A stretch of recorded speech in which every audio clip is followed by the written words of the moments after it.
आप देख रहे हैं number 1 digital news channel TD news, सच्ची और बड़ी खबर।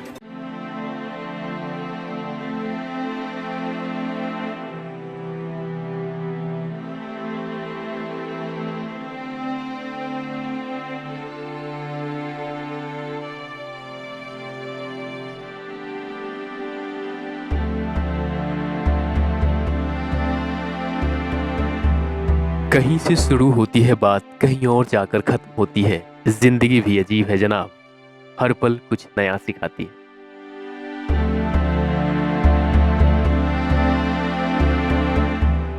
जी हाँ, आज हम बात करेंगे एक ऐसे विद्वान के बारे में जिनकी विद्वता, सहजता, विनम्रता और हर विषम परिस्थिति में अपने मुस्कान से विद्यार्थियों और जनमानस में अपनी एक अलग पहचान बनाया है, जिनका नाम है प्राचार्य डॉक्टर पुष्पराज गौतम।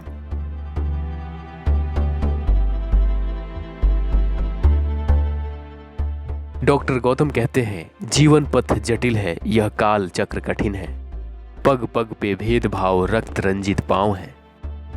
एक कण भी कुछ मत मांग भगवान से, उठा ले ज्ञान का धनुष, ज्ञान की कमान पे लगा दे तू विजय तिलक, काल की कपाल पे लिख दे तू गुलाल से, रोक सकता है तो रोक कर दिखा मुझे, हक छीनता आया है तो छीन कर दिखा मुझे, ज्ञान के मंच पे सब एक समान है, न रूप काम आता है न जाति काम आती है, न बाप का नाम काम आता है, ज्ञान ही आपको आपका हक दिलाता है।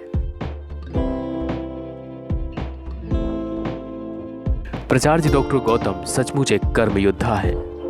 यही कारण है कि डॉक्टर विद्यापति गौतम उनके बारे में कहते हैं कि डॉक्टर पुष्पराज गौतम उस व्यक्तित्व का नाम है जिसका संपूर्ण जीवन संघर्षपूर्ण रहा, जिसने शून्य के पायदान से शिखर के पायदान तक अपने कर्तव्य एवं ईमानदारी से पहुंचा, जो मानवता और मानवता के प्रति किसी भी प्रकार से चिंतित हो और जो अराजकता के माहौल में भी बदलाव लाना चाहता हो।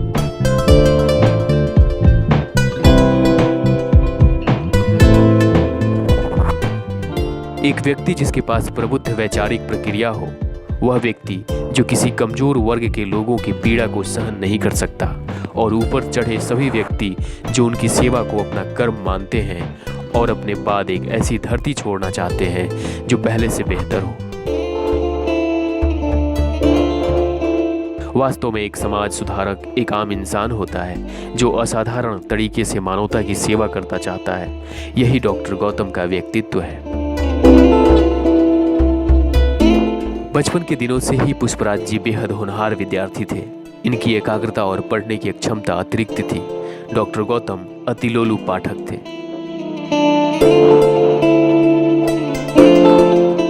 वे एक प्रतिभावान विद्यार्थी थे जो सभी प्रकार के विषयों में रुचि रखते थे, जैसे दर्शन शास्त्र, जीव विज्ञान, कला, संस्कृति, संगीत और सामाजिक विज्ञान। डॉक्टर पुष्पराज गौतम खास तौर से दर्शन शास्त्र और धार्मिक विषय वस्तु में ज़्यादा दिलचस्पी लेते हैं। हालांकि जिन्होंने श्रम एवं समाज कल्याण विषय से पटना विश्वविद्यालय में प्रथम श्रेणी में प्रथम स्थान प्राप्त किया था, डॉक्टर पुष्पराज पश्चिमी विचारकों और दर्शन शास्त्रियों जैसे कांट, केवल, जॉन एंडर्ट मिल, अगस्त काम्टे, स्पेनोजा, हर्बर्ट स्पेंसर और चार्ल्स डार्विन आदि को अत्यधिक उत्सुकता से पढ़ते थे।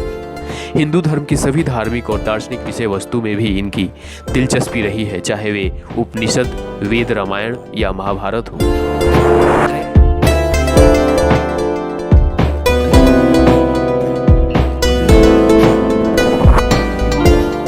यही कारण है कि इन सभी अध्ययनों ने इनको एक जिज्ञासु व्यक्ति बनाया। उनके सत्य और ज्ञान को जानने की इच्छा से ही उन्हें ब्रह्मज्ञानी गुरु शिव धर्मानंद जी महाराज का सानिध्य मिला। डॉक्टर गौतम उनसे आध्यात्मिक ज्ञान लिए और समाज में लोगों को जागरूक किए और लोगों को उन्होंने बताया कि स्वयं का ज्ञान से बड़ा कोई ज्ञान नहीं है।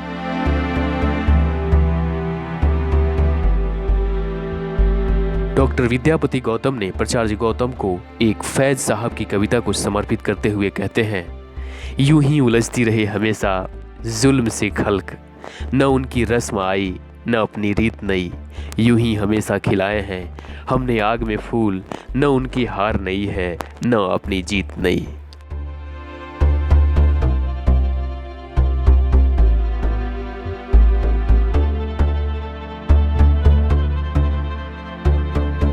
पंडित डॉक्टर पुष्पराज गौतम के मन में प्राणी मात्र के प्रति अथाह करुणा को देखकर उन्हें लोग करुणा का सागर कहकर बुलाते हैं। असहाय प्राणियों के प्रति उनकी करुणा व कर्तव्य परायणता देखते ही बनती है। ऐसी ही एक वाक्य आपको मैं बताता हूँ। उन दिनों की बात है जब पंडित पुष्पराज गौतम बीपीएस कॉलेज भोरे में प्राचार्य के पद पर नियुक्त थे। वातावरण में भयानक ठंड बढ़ गई। एक दिन शाम से ही बूंदाबांदी हो रही थी। रात होते होते मूसलाधार बारिश से वातावरण में भयानक ठंड बढ़ गई। पंडित पुष्पराज गौतम अपने स्वाध्याय में व्यस्त थे। तभी किसी ने उनके दरवाजे पर दस्तक दी। उन्होंने एक अजनबी को दरवाजे पर खड़ा देखा। अपनेपन से उस अजनबी को घर के भीतर बुलाया। उसे अपने नए कपड़े देकर भीगे वस्त्र बदलने को कहा। वह अतिथि उनके इस प्रेम भरे व्यवहार को देखकर भर्राए गले से बोला, मैं इस कस्बे में नया हूँ। यहाँ मैं अपने एक मित्र से मिलने के लिए आया था। जब मैं उसके घर के बाहर पहुँचा तो पूछने पर पता चला कि वह इस कस्बे से बाहर गया हुआ है। ये सुनकर निरुपाय होकर मैंने कई लोगों से रात्रि भर के लिए शरण मांगी, लेकिन सभी ने मुझे संदेह की दृष्टि से देखकर दुत्कार दिया। आप पहले व्यक्ति हैं जिन्होंने मुझे इतना आदर दिया है। पुष्पराज जी ने कहा, अरे भाई, तुम तो मेरे अतिथि हो। हमारे शास्त्रों में भी तो कहा गया है कि अतिथि देवो भव। मैंने तो सिर्फ अपना कर्तव्य निभाया है। कहकर उन्होंने अतिथि के सोने के लिए बिस्तर व भोजन की व्यवस्था की। फिर अपने हाथ से अंगीठी जलाकर उसके कमरे में रख दी। सुबह जब वह अतिथि पंडित डॉक्टर पुष्पराज गौतम से विदा लेने गया तो वे हंसकर बोले, कहिए अतिथि देवता, रात को ठीक ठाक से नींद आई थी ना। अतिथि उनके सद्व्यवहार को मन ही मन नमन करते हुए बोला, असली देवता तो आप हैं, जिसने मुझे विपदग्रस्त देखकर मदद की। पूरी जिंदगी उस व्यक्ति के मन में डॉक्टर पुष्पराज गौतम की करुणामय छवि बसी रही।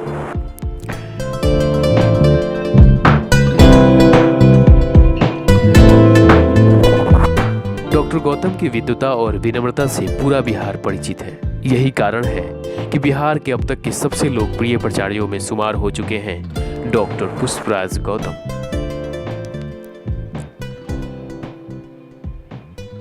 इंसान ने वक्त से पूछा, मैं हार क्यों जाता हूँ। वक्त ने कहा, धूप हो, छाँव हो, काली रात हो, बरसात हो, जैसे भी बुरे हालात हो, मैं हर वक्त चलता रहता हूँ, इसलिए जीत जाता हूँ। तू भी मेरे साथ चल, तू भी मेरे साथ चल, कभी नहीं हारेगा, कभी नहीं हारेगा। बड़े भैया राजहंस गौतम जी को सत सत नमन है, जिनसे कर्तव्य निष्ठा, धर्म परायणता, सादगी एवं जो हम सभी भाइयों के लिए प्रेरणा एवं मार्गदर्शन के स्रोत हैं, जो विषम परिस्थिति में भी साहस एवं उत्साह को बढ़ाकर हम सभी भाइयों को लक्ष्य के आखिरी पायदान तक पहुंचाया है।